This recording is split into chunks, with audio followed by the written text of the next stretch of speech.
Welcome to Self-Love Portrait, a show that gives you a deeper look into a female's journey of self-love, acceptance, body image, and personal growth. Join me for honest conversations with inspiring women about self-care, healing, and dealing with the challenges of life. Trust me, you're not alone in this journey.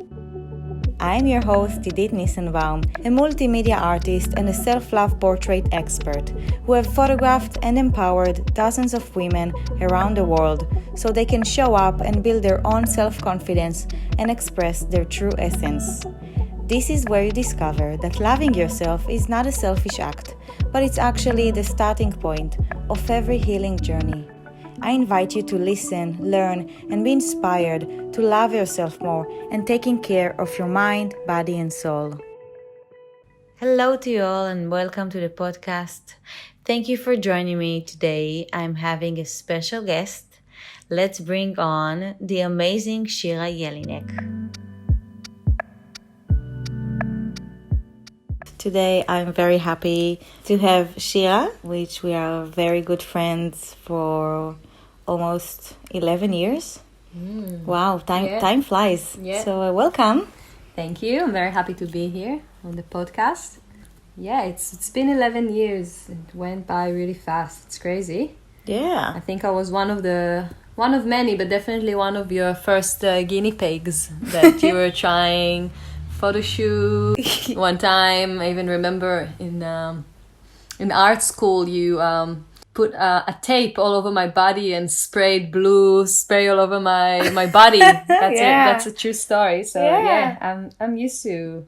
But this time was a bit different. I think we're older and there was a lot more intention. I wasn't just volunteering to some mystery project. I was actually knowing and I was very well prepared to what's going to happen. So that was different.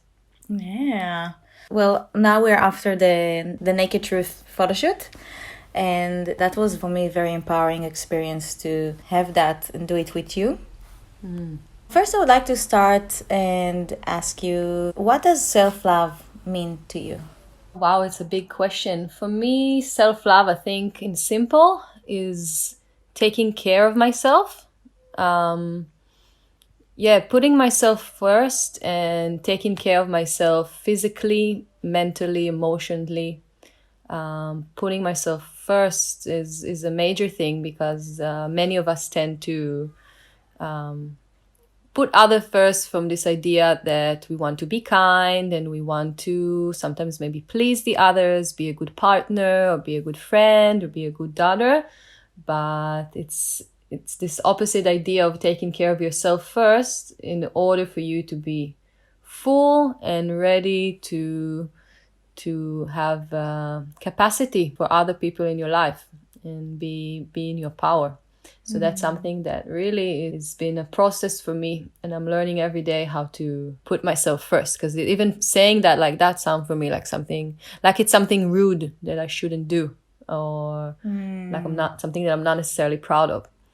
But taking care of myself started a few years ago, quite on a regular basis. So from a lot of movement, from healthy, nurturing food. I think that was for me the process when I really consciously and actively dedicated time to take care of myself, with my skin products, with my baths, with my just time alone listening to music. I think that's for me all these little maybe rituals, you call it. This is also how you know you're getting old. You're starting to do all these rituals. In the morning, I eat this, and then after I do that. So basically, you also answered on the next two questions, which is, how do you practice self-love and what are your daily practices of self-care? Well, daily practices, I think it starts for me in very simple as my skin products. As I said, I like to have this routine of things that I put on at night, and then I wash it off with a certain product in the morning. It's all natural, and a good friend's sister is making them, especially for me. So it makes me already feel very nice and clean and It's funny because yesterday I also photographed Shira, another Shira, and she also was mentioned the natural product that her sister makes, and you're talking about the same products, right? Yeah. I got caught up in it really because for years I had issues with my skin. I think that's something that me and Shira, if I can allow myself, said share because we're both very. We never have like this perfect. Perfect skin, and I was always looking for products. And for years I've been using things just out of habit that doesn't really suit my skin anymore. So when I met Shira and she told me about her sister product, that was perfect timing, and it changed my skin. It made me really feel like I'm actually using something natural that is handmade for my skin. So that's an amazing feeling, really. I really recommend her. I'm definitely gonna see her when I'll be in Israel. Yeah, she's amazing. So that's one of the daily things for sure. I do a lot of movement in my life. I teach Pilates and some other methods. So in my classes, it's something that happens quite regularly, but also in my practice, if I practice yoga or just my morning stretches. Recently, a lot more meditation came into my life, something that I always wanted to do more, and recently became a lot more necessary for me to really dive in and get my meditation more on a regular basis. And it's really such a amazing tool that is always available for us, and you know it and it's there, but like to commit to it, it's the hard part. So recently I've been really trying to do more meditation, and it's something that really I'm happy for. Daily. That's great. Yeah. For me, I also really want to start and practice more meditation. I went to Vipassana where we did at least 6 hours of meditation per day. And then you go back to the city and you're like, and it's hard for me, especially because now I'm traveling. But there are no excuses. Like a few days ago, I found myself on the beach meditating. So it's really about this commitment. Yes. And I think you can say you never regret one, I shouldn't meditate. Nah, that ruined my day. It's always like you never regret just closing your eyes and taking a break from everything, whatever you're going to call it. Yeah. Just totally. like, maybe another important thing to mention that I don't include, but it is my food preparation. I think I wrote it to you, but it's something that for me, it's also an act of self-love because I love eating.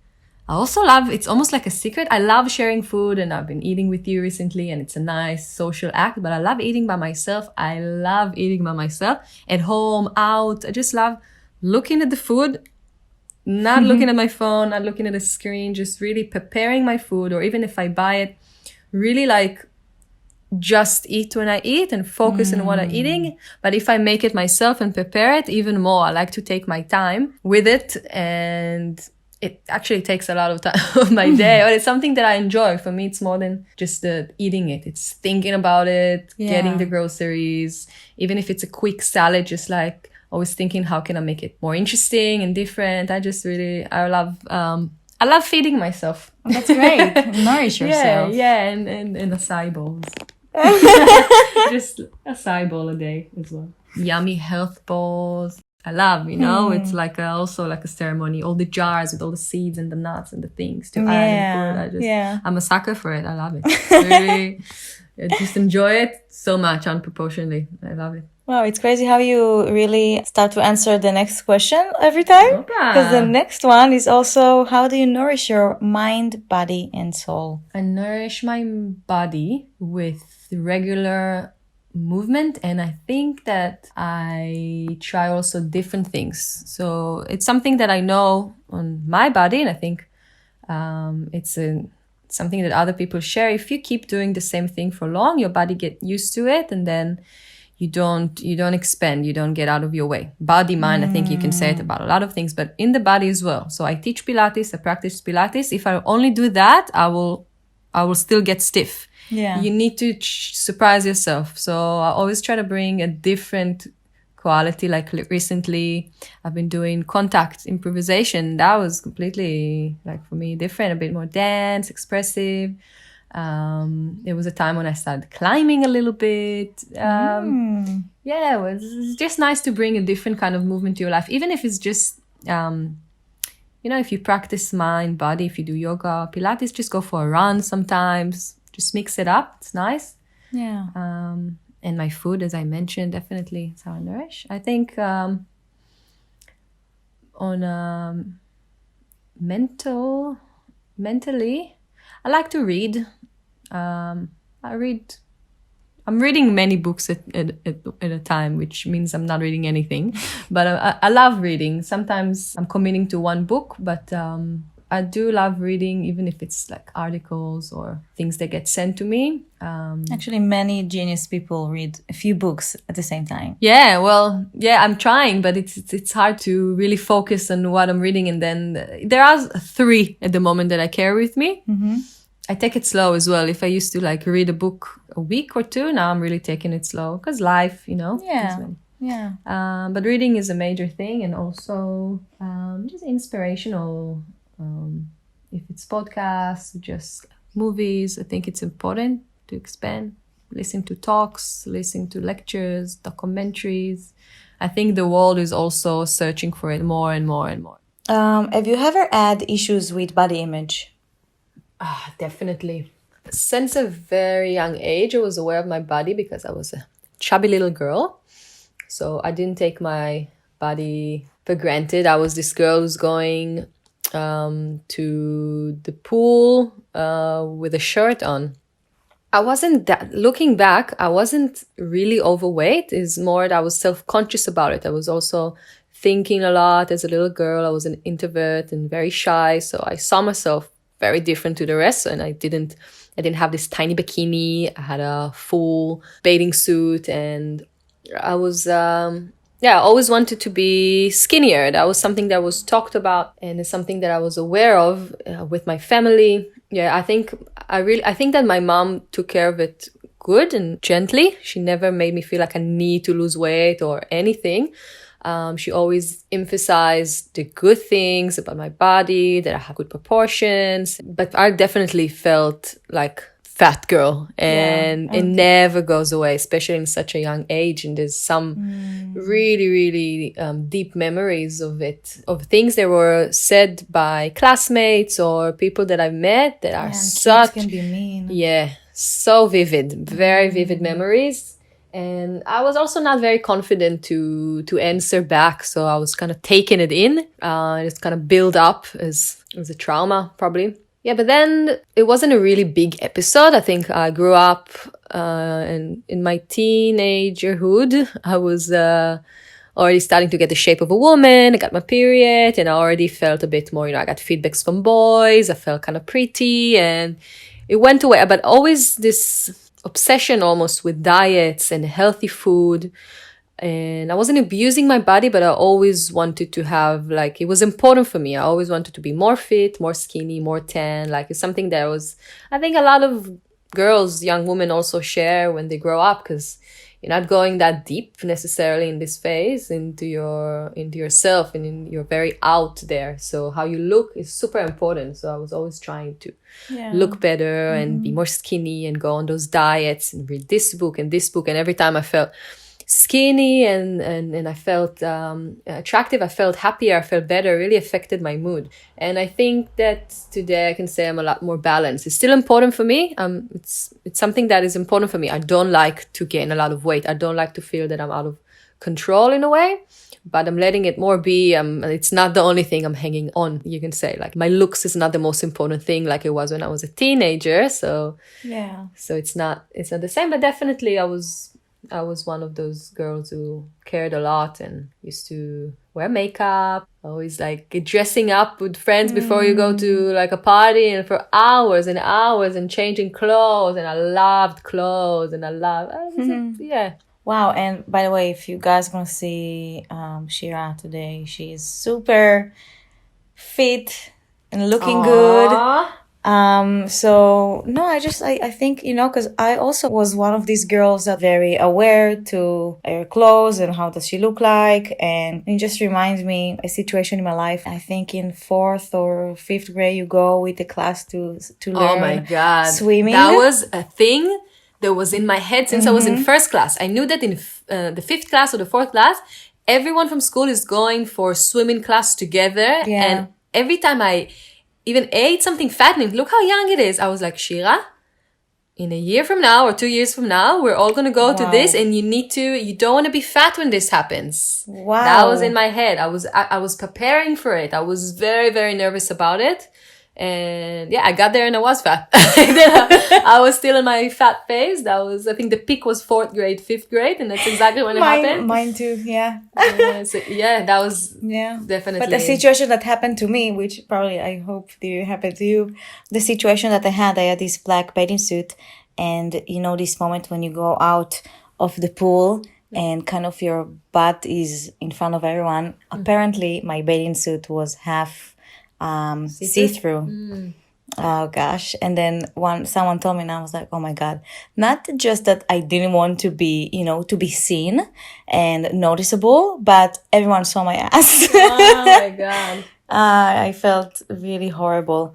But anyway, that was my experience with that. And it's crazy how you say that, you became so aware to that definitely it affected on the relationship with food.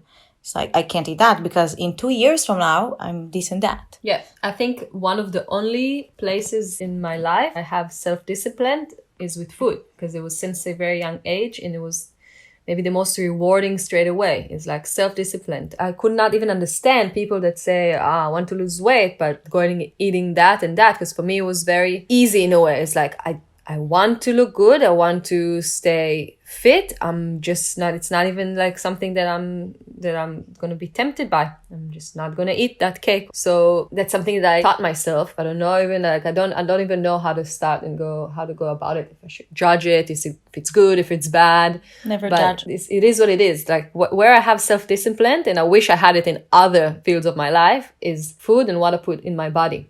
For example, now I'm going into this medical condition that I had to change my diet, and it was easy for me in a way. I was like, I have to do it. Cool. I'm not going to grieve now that I can't eat this and I can't eat that. If it's for my health and if it's going to make me healthier, cool. I'm happy to do it. So I think I really have self-discipline with what I eat. Not that I don't, eat all I love ice cream. I eat good things and fattening things. But if I decide that this month I'm just not going to eat that or that, I can stick to it. It's one of the only things really that I'm very disciplined. So it's funny. It's because it's something that it's in my life since a very young age. I almost didn't have a choice. That's how I saw myself. Since I acknowledged my body, I was like, you're not skinny as everyone, and you should notice what you eat. Yeah. I feel like it came from a place of trying to fit in and the need to look at a certain way. But today and in the last years, I guess, the more you grow up, you took it to a very healthy place where I'm going to put healthy things within my body. Yeah. That's a lot thanks also, I think, my mom and my dad, they made a change also, because when we were young, everyone used to call it the schnitzel and rice house, because all my mom made is fried schnitzels, because it's what we wanted, and white rice, which is not the healthiest food. That's what we loved, and drank Coca-Cola all the time. But when I was maybe around 10, maybe a bit before even, my mom changed her kitchen. She really got into healthy food. I think she was also always kind of self-aware of her body, and she was always eating healthy food herself, but for the kids it was like that's what the kid loved.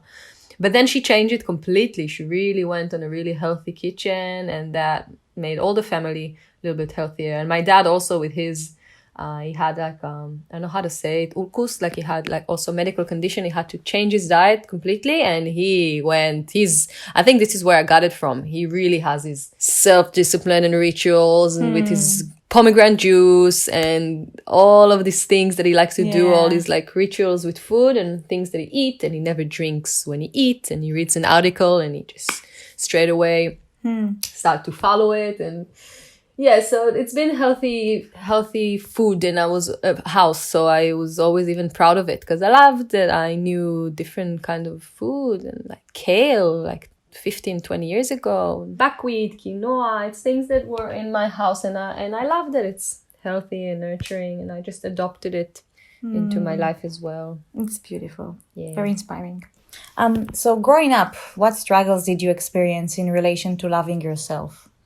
But I think I always wanted bigger boobs. Like I was struggling with the fact that my boobs were not big. But more than that, I think the main thing that really was there always was my skin, actually, because I had acne, and I Really? Yeah, that was a I thing. didn't know that. Because it was a short and not in a very mild one, so it wasn't very, like, I wasn't covered with it, but I think I was always very self-conscious. That bothers me a lot. That was the main thing, probably. Like, my skin bothered me. Yeah. And my boobs, and always trying to fix or hide. And are you struggling to love yourself nowadays? I think I'm in a balanced place. I think I can say I do love myself. It's a complicated question because depends when you ask. When I'm balanced, when I'm good, I feel in my power, in my element, I'm happy with my decisions and where I am in life, I will say yes, I love who I am, and I love to get that reflections back from people around me. Some days are less, like everyone, but it never goes. So I think what I'm saying is I'm balanced. It can be peaking a little bit and it can be a little bit under the average, but there's always this center that I think it's part of growing up and turning into a woman. I have this center that I can go back to. I don't see myself, at least, life is surprising, really struggling to love myself and find this center of who I know I'm already am. So this center is there for me. It's available. It's this center of love that I can hang on to. It can be above, it can be below. It depends of where I'm in life. But this center is quite balanced, which I find. Beautiful. Center of love. Center of love. Yay. Yeah. In what ways you can give yourself more love? Maybe believe in myself more. Following my things that I want to achieve, just acting on them a little bit more. I think that would be a very practical self-love. Which is important as well, definitely. It's very important, is believing in myself and helping Shira of the future. Not sometimes I get lazy, sometimes I'm procrastinating. So more action, more acting on things that I want to do and really doing them. I think that will to fulfill yourself. Yeah, and that will be a circle of I'm doing that because I love myself, and then I'm expanding because I'm taking steps in the progress that I want to go, and then I'm fulfilling myself, and then I'm loving myself more. So I have more. It's like this good cycle that definitely. It's like this vibration that you go into, and I've been there, in life, but a lot of times you can also go out of it. So I have to go back into this state of mind. It's like you lift yourself. Exactly. When you really feel aligned and in your power. And I was lucky enough a few times in life to feel that I'm there, but you can step off of it. And now I feel like I'm off of it a little bit. Still in my center, but I'm not on that, yes, I can do it and this, so I have to lift myself and find this motivation. And I think that will help me love who I am and where I am in life a little bit more. Beautiful. I also believe in it. Thank you. So now we are going to chat about the photo shoot, the Naked Truth. Yeah. Yay! So my first question is, how did you feel before the Naked Truth photo shoot? I had full trust in you. I knew you're not going to put me in a place that I'm not comfortable. I'll feel awkward, or it's going to be, I don't feel nice, I don't want to do it. And I was actually excited to do it. I think in my body, I felt a bit tired when we started. So I wasn't in my full, I wasn't really feeling energetic, but it was nice. I was kind of rolling on bed. So it was okay to be tired. Yeah. And also we started when my hair was wet. I think I was also aware of that. Just wanted it to look nice. But no, little things. I was happy to do it. I was excited to do it. I felt like it came in a good time. Yay. And what did you feel during the photo shoot? Besides that your hair is getting drier. I felt like I'm talking a lot, to be honest. Maybe it wasn't the best day for me to feel my body. But it's also fine. So I'm very talkative. I think I was more talking, expressing my answers to your question in words rather than in my body. But still, that's what came out, and I'm sure we still did some good photos. I did feel comfortable, so that was good. Sharing and moving, or just lying on my bed naked. So. Yeah, and by the way, what's different in this photo session is that it's not about you posing, but it's expressing both. Yeah. in words. And when you answer, when some parts you just like smile or like, oh, remembered something or yeah. Well, you're right, because I have no idea how I looked. I was trying not to think about it, and you took the mirror away. So I was really, I don't know how it came out. Maybe I was more expressive than I thought, because I was just naturally talking about things and memories. Yeah. Yeah, that's good. You felt like you're not too aware of how you look like, but it's more about how you feel. What have you learned about yourself from being photographed? Well, it's something that was, again, showed me that I have some parts of my body that I'm not very comfortable with. And it's like almost straight away you want to cover. Like, even like sitting down, want to put the pillow on my stomach, or hugging my boobs so they won't just like flop around, or those things like this still. That naturally just happens. Yeah. Yeah. But I was actually surprised of like how I was. I felt like I was more comfortable than I imagined. I felt like I was comfortable like taking off my clothes. Even started quite naked, like with a see-through shirt and undies. True. Yeah, I felt comfortable. I think that's a major part of the Naked Truth project, that it's in your bedroom with your stuff around, and it's my bed, so I'm used to being naked here. So you feel comfortable. Yeah. Maybe if we were out in nature, probably not maybe, it would be different. Yeah, totally. Did you discover something new about yourself during the photo shoot? Discovered, well, I keep telling myself that I don't like my legs this, but now today, really, with your guidance, giving them some love, I'm looking at them, I'm like, they're not too bad. They're okay. They are my legs. They're not terrible legs. Just if I have to answer what's the part of my body that I less like, it will be my legs, my thighs mainly, but I guess they're not too bad. I also learned how easy I can get emotional. It's not very new to me, but like instantly, because you're my friend and we're talking about things a lot anyway, but just all of a sudden, like when the camera is in front of you and you asking you a question about your childhood and you're there and you're naked, and it's just like all of a sudden like you get super emotional. What was your favorite part of the photo shoot? Favorite part? Well, definitely putting my favorite songs. I love it. So easy to please. You put my favorite song, I'm happy. Just I think also explaining why this song is special for me and the memories it brings. It's very special. That was definitely my favorite part. But also some realizations that we got to, like with some questions that you brought up about psychological blockage and things that I'm holding myself from doing. So that was good conversation. It was inspiring and good to hear. It's things that it's good to hear from someone external to myself. Oh, that's good. Yay. Thank you for this reflection. It's important to me. Did you feel connected to yourself? Like, did you observe your feelings and emotions more than usual? I am in an emotional state in the last few weeks more than usual, with the new medical condition and new things that came into my life unexpectedly, and turning 30 in 2 weeks is also major, and the New Year's and everything together, and I'm going to visit back home in Israel, so everything together was quite overwhelming the last few weeks. So I think I'm in an emotional state anyway, and I definitely felt that during the photo shoot, and I'm happy because I think more authentic things come out when you're like that.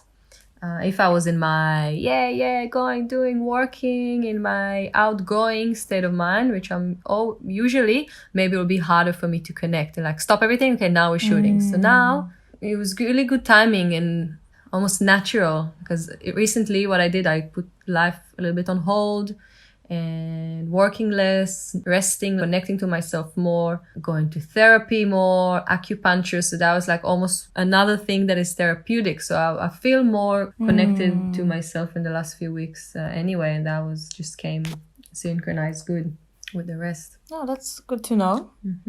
Do you think that self-love is important? It's very important. I think it's the base of like giving others love and acting out of like true I can answer differently when there's absent of self-love, when you don't have love for yourself. You're going to be a lot more defensive, and you're going to be a lot more suspicious of others and your motive, and just acting from something that is absent. And when you love yourself, you see through eyes of love everything. You feel more full, and life are just shining in different colors when you love yourself. But I do, to be honest, I had a lot of debates with close friends and my partner about self-love in the new age of everyone telling you to love yourself. And sometimes I feel that it is important. I don't want to take away from it because it's so basic. It's just basic. It's something that, maybe it's also easy for me to say because I didn't have a lot of traumas during my life, or at least not huge ones. So I wasn't always struggling with that inner voice telling me I'm not good enough. I did, but not majorly. So I felt like, okay, self-love is good, but sometimes it could be, could be dangerous because it's also, you don't want people to preach to love themselves so much that they forget to love the other, or they think that's the main thing. I think what's important to remember, the intention to love yourself in order to radiate love for the rest of the world and do good things with this love, because it's not enough to love yourself. To love yourself is amazing. It's like this basic level of managing in the world, and it's a process, and it's a never-ending process, and it's not linear. You can start this process of loving yourself, and then life happens and something happens and you regress, and then you don't really feel confident. It's always there, but it's a state of mind of loving yourself. It's important to radiate love for the rest of the world. But if he stops in only loving yourself, and then when I say it's dangerous, I mean narcissism. Like, I love myself, I'm good to a point of like, don't see the other, and me. Because I think there's a lot of it in the new age, and it's important to also remind why we do that, and what is the intention, like you said, and the purpose of self-love. True. Oh, that's good clarification. Because sometimes people think that self-love is very selfish. Like when I say to people that I teach self-love through self-portrait photography, they're like, yeah, but why self-love? Like, loving myself is selfish. But that's what we thought. And then what about like exactly the approach that you said, that it's about, if I can't love myself, then how I can love others? Yeah. And what do you wish you had known when you were a little girl? I wish I knew what the impact I can have on other people. When I was a little girl, I felt a lot of the times very small, not very visible, and I wish I could tell that girl that first, it doesn't really matter. You don't have to always be seen, and you don't always have to, be out there. It's not the most, really. There's other more important things in life than that. I wish that I was just tell myself that you do have an impact, and there are people who see you as you really are, and you can have a lot of impact on people just by being who you are, and that life is short but full. I'm talking like I'm 80, but really, like in the eyes of like a 7-year-old being 30, I had a completely different idea of my life. So the older you get, the faster life goes. I think it's something that a lot of people share. Like, it's like, boom, you're 21, boom, you're 30, boom, ta. Every year feels like a month. And I remember being 10 for like 5 years. I was 10. Just 10 forever. So true. Yeah, like time goes by slowly. So just telling myself, life is going quick. Just really go for the things that you do. Don't overthink things, because that's a major thing of me as a child. I remember being a lot in my head, a lot in my head, overthinking things, but not really saying them out loud. But I think, I think I really do believe that everything is for the best. There's a name for it. It's a late bloomer. And I don't think I'm in the peak of my blooming. There's always more to learn and do, but it's definitely, it has a lot of gifts also of being that little girl that looks on the world from the side, feeling an outsider, observing the world, and all those thoughts and all those things. When I grew older, I was like, okay, I'm ready to speak what I think now. And I'm ready to, so it's like almost like I was holding myself back, but it's all for the best, because now you can share your voice. Yeah. and getting this gift of like observing. I really think it's a gift of like stepping aside and observing a certain situation, capturing it in words or in drawing. It gave me that for sure. So I'm happy for that, I guess, still. Beautiful. And what advice do you want to give to yourself right now? Just don't procrastinate so much. Just go for it. Things that you want to do, go for it. Don't be scared to fail. I think it's the main. Just really learn to get help, critic as well. And if you fail, just fail. Keep going. Don't be scared about what other people think and what you should do. Just really, it's the same thing I would say to Shira, the little girl. Like, life is short. Go for it. Do the things that make you happy. There's really, really not a lot of time to like overthink about those things. Just whatever feels good for you, go for it. Achieve it. Don't hold back with all your power. Yeah. Yeah. And definitely something that, we know today for sure, that what is common to all the successful people in the world is that they don't have any fear of failure, because failing is not being failed, or it's all about learning from mistakes and grow from them. So always, push yourself to your limits, check it out. And it's not about, I always fail. Like, it's not a test. I feel like if you do it because you really love to and want to, and you believe in yourself, and you just enjoy the road and you trust this process, then you already succeed.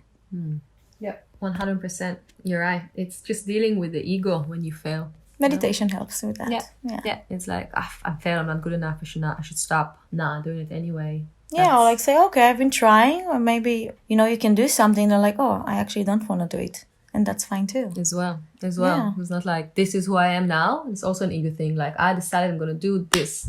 And I don't really feel like I want to do it. So what does it mean about me? I have no direction. Like, life is also too short for this. So and everything is the constant thing in life is the change. Changing. Do you have any advice for other women? Worldwide. Should I speak my truth now for all women in the world? Other advice for women, I think be kind to other women. I think definitely that's a thing that is, I more and more discovered the power of women to support each other. It's